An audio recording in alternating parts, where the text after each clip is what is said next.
Bidadari chapter 50. Tak mungkin pura-pura. Bi, jangan bilang seperti itu. Aku janji padamu, besok semuanya akan aku bereskan. Percayalah. Bujuk Reiko yang hatinya teriris-iris mendengar Brigita bicara seperti tadi. Aku akan dapat uangnya dalam minggu ini juga, Bi. Sabarlah. Tapi Brigita masih menggelengkan kepalanya, menolak janji Reiko. Hingga, Bi, kalau aku tidak dapat uangnya, maka besok aku akan bilang pada papaku untuk meminjam uangnya. Keluargaku masih sanggup untuk memberikan modal itu padamu. Sebuah kenyataan yang membuat Brigita mengerutkan dahinya, masih menggelengkan kepalanya, tak yakin. Papamu kan punya uang dari kakekmu. Bukannya kakekmu tidak menyukaiku. Makanya kan dia memilih menjodohkanmu dengan wanita itu. Jadi bagaimana bisa ada uang untukku dari papamu? Ada tawa sinis lagi dari Brigita sambil menurunkan tangan Reiko supaya tak lagi memegang lengannya. Brigita tak terbujuk. Maaf, tapi aku sudah tak ingin lagi mengingat masalah ini, sayang. Dan biarlah semua impianku itu terkubur, terendap dalam pencapaian yang hanya ilusi. No, kamu salah, Bi. Papaku bisa membantu. Papaku mendukungmu. Sanggah Reiko kembali ingin meyakinkan. Aku yakin kalau aku bicara dengan papaku, semua tentang modal ini bisa kita usahakan, Bi. Dan itu adalah jalan terakhir kalau memang aku tidak dapat di tempat lain, ucap Reiko yang kembali menarik wanitanya. Sebuah janji lagi diberikan oleh Reiko meski dia belum tahu bagaimana caranya. Bi, sudah banyak sekali ku buat susah hidupnya, dan aku berjanji tidak akan menyakitinya. Aku akan membuat impiannya terwujud. Kemarin-kemarin aku memang belum dapat caranya, tapi ini sudah tidak bisa ditunda lagi. Kalau memang tak ada uang, aku sudah putuskan mencari dari jalur keluargaku.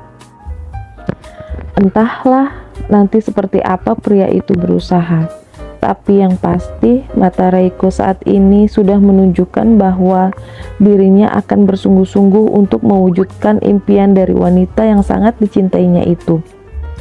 Jangan janji sayang, aku gak mau berharap. Percayalah Bi, aku mencintaimu. Berikan sedikit kesempatan padaku. Modal itu adalah urusan yang mudah. Aku janji akan segera mendapatkannya, membuat perusahaan kita qualified dalam seleksi. Reiko tetap bersikeras saat Brigita seakan menyerah. Aku tetap mencintaimu kok, walaupun aku tidak mendapatkan tender itu sayang. Jadi kamu gak perlu memikirkan terlalu berlarut-larut. Brigita bicara sambil menggerakkan tangannya mengusap wajah Reiko. Begitu lembut, bahkan tersenyum padanya. Pasrah seakan memang sudah pupus harapannya. Apalah aku ini? Kalau aku tak bisa mewujudkan harapannya, aku bukan pria sejati. Memalukan. Sungguh menimbulkan rasa bersalah yang besar dalam hati Reiko. Aku bicara kayak gini karena aku gak mau kita ngebahas masalah ini lagi sayang. Dan aku gak mau kamu ngasih harapan ke aku lagi untuk sesuatu yang kita sendiri belum tahu gimana cara wujudkannya. Ya sudah, aku kamar dulu ya. Makin pedih hati Reiko mendengar ini. Makanya, cuk. Pagutan bibir hangat itu pun diberikan untuk Brigita. Siapa pria yang tidak nelangsa hatinya ketika mendengar wanita yang dicintainya mengucapkan kalimat begitu. Saat ini, Brigita tidak sama sekali menunjukkan kemarahannya. Dia hanya menunjukkan wajahnya yang sinis karena memang tadi dirinya berusaha untuk menunjukkan pada Reiko betapa dia tidak mau lagi berharap. Dan di ujung Brigita begitu manis. Sikap yang membuat pria itu pun semakin tak kuasa untuk tidak menjadikan mimpinya nyata. Aku akan berjuang untukmu, Bi. Sudah, tak perlu dipikirkan lagi. Aku tahu kamu melakukannya, sayang, jawab Brigita. Tapi itu di luar kemampuanmu. Aku tak mau kamu terbebani dengan ini. Lembut suara itu masuk ke telinga Reiko dan mengendap dalam hatinya. Mungkin kalau memang tak bisa terwujud, ya sudah. Yang penting aku tak mau berharap. Dan inilah ucapan terakhir dari Brigita sebelum dia kembali melepaskan tangan Reiko. Aku ke kamar dulu ya sayang. Aku mau mandi dan bersihkan tubuhku dulu. Kamu jangan sampai malam-malam kerjanya. Kalau sudah selesai, aku tunggu di kamar. Brigita seakan mengerti. Reiko pasti masih ada yang harus dikerjakan di ruangan itu. Makanya dia mau mengalah dan membalikkan badannya untuk pergi. Ayo, aku temani. Tapi sepertinya Reiko tak mau meninggalkan Brigita. Apalagi setelah kata-kata yang tadi terlontar dari bibir gadis itu yang terakhir. Bukannya kamu masih ada kerjaan sayang? Sekarang sudah jam 12 malam, aku mau tidur. Lagian nanti juga jam 3 aku pasti bangun sendiri dan aku bisa ngeberesin kerjaanku ini. Reiko yang lagi-lagi merasa bersalah itu tidak berani meninggalkan Brigita. Malam itu mereka akhirnya berjalan menuju ke kamar tidurnya dan seperti malam-malam biasa saat Brigita sedang tidak menstruasi. Malam itu mereka menghabiskan waktunya bersama. Karena rasa bersalahnya yang berlebihan, maka Reiko pun melakukan sesuatu yang membuat nyaman wanita yang bersamanya sekarang dengan sisa tenaganya. Permainanmu sepertinya tidak seperti biasanya, lebih powerful. Mungkin karena seminggu kemarin kamu halangan, aku jadi udah kangen banget. Celetuk pria yang membuat Brigita pun menyuguhkan sebuah senyum di bibirnya. Terima kasih ya, terima kasih untuk semua cinta yang kamu berikan kepadaku sayang. Nah, terima kasih juga kamu sudah nemenin aku, Bi. Mau berjuang bersamaku, pokoknya aku berterima kasih padamu. Dan aku gak akan membuat kehilangan impianmu itu. Tender itu akan jadi milikmu. Percayalah padaku. Lagi-lagi sebuah janji diutarakan oleh Reiko yang membuat wanita itu tadinya ingin menolak, tapi Brigita tak bisa lagi protes. Shh, jangan bicara, karena Reiko menaruh jari telunjuknya di bibirnya. Aku akan buat semuanya jadi terwujud. Percayalah, apapun aku lakukan supaya semuanya itu bisa jadi kenyataan. Malam ini, Reiko tidak mengizinkan Brigita untuk mengulang kata-kata pesimisnya. Reiko lebih memilih untuk memberikan rasa nyaman pada wanita dalam cangkumannya itu. Mengelus, memberikan rasa comfort supaya Brigita bisa terlelap setelah melakukan sedikit olahraga di ranjang yang sangat empuk dan hangat.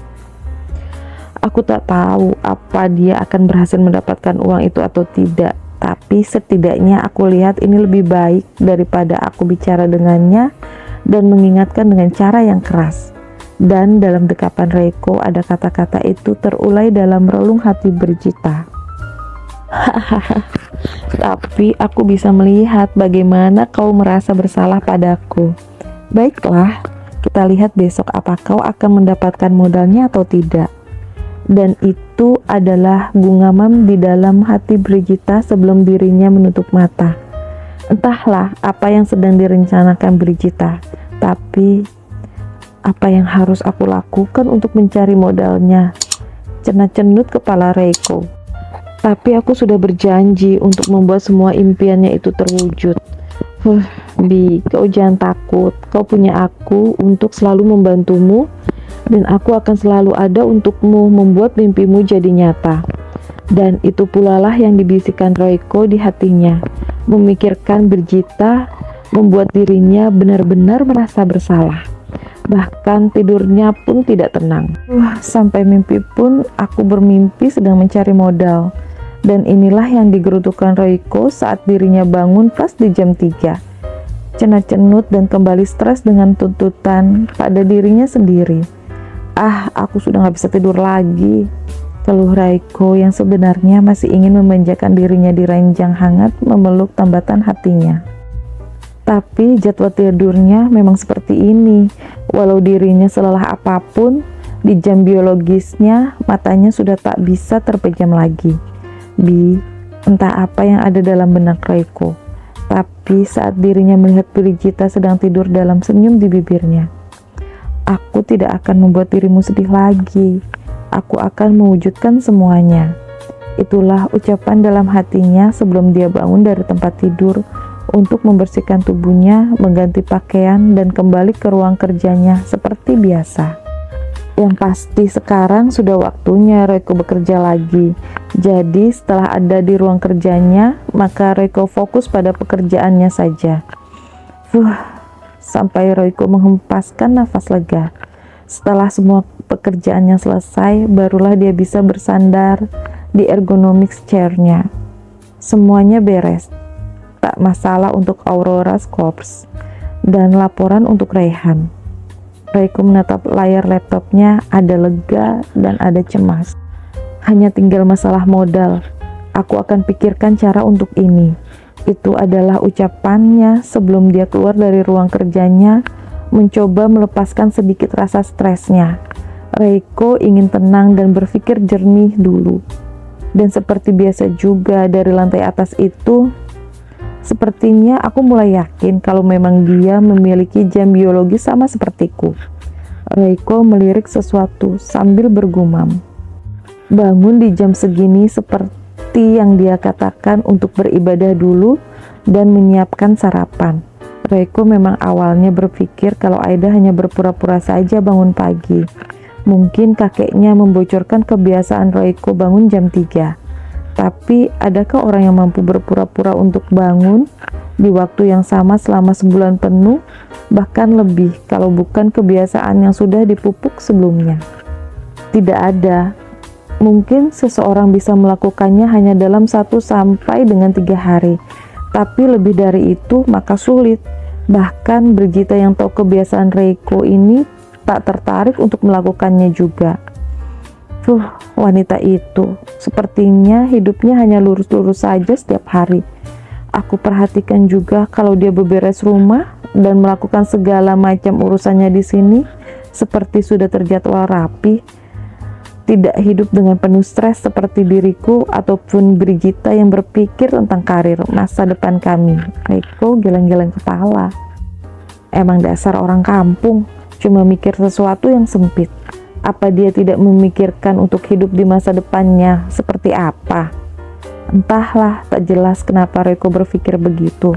Tapi melihat kehidupan Aida yang sering dipantaunya lewat CCTV sebulan lebih ini, dan semuanya dilakukan setiap harinya sama seperti itu, tanpa terlihat bosan, membuat Reiko mengarahkan pikirannya ke sana.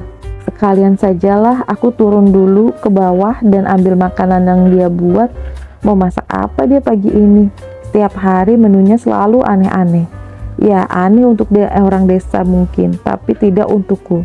Tapi bagaimana dia mempelajari semua itu? Dan semua takarannya pas seperti dia benar-benar selalu memasaknya setiap hari. Reiko kadang bingung sebegini. Apa nonton MasterChef bisa bikin orang sehebat itu di dapur? Lagi dan lagi masalah ini juga mengundang keingintahuan pikiran Reiko. Dan kalau sudah memikirkan tentang rasa penasarannya, kadang sampai membuatnya lupa tentang Brigita. Mesti Reiko tidak menyadarinya. Tunggu, dia sedang bicarakah di dapur? Bisik-bisik, Reiko mendengar sayup-sayup dari arah tangga, sehingga membuat dirinya berjalan sedikit mengendap dan tidak langsung menuju ke pintu dapur. Reiko mencuri dengar percakapan yang membuat dirinya menahan senyum. Alhamdulillah kalau begitu ibu, dan apa ibu sehat-sehat saja di sana?